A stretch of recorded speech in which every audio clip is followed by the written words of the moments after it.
Muchas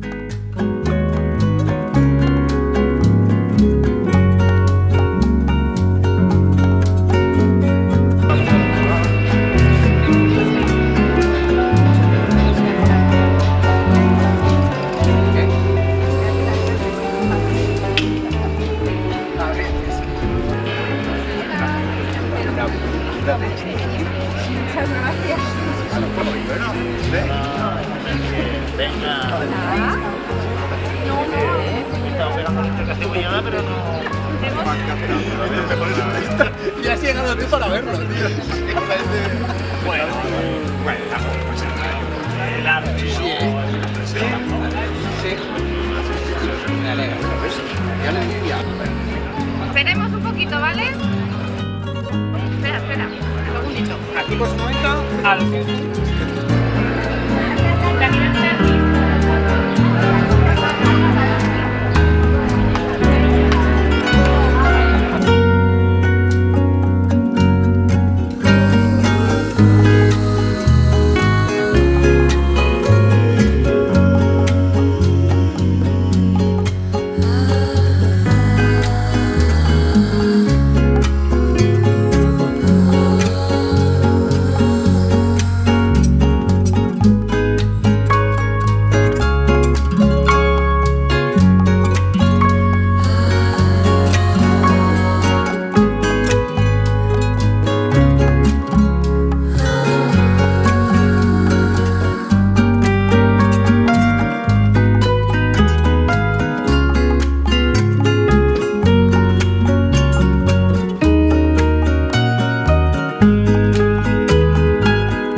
le ha puesto la gorra al señor. Ah, pero ¿y esta Está súper chulo. ¿Sí, no? Venga, vamos a Y luego coges otro si quieres. Venga. ¿Y el asiento? ¿Lo pintamos en marrón? Y ahora los vamos a ver La moto igual no la ponemos, que no cabe, no queda chulo. Podemos ahora otra cartulina y hacerlo chulo.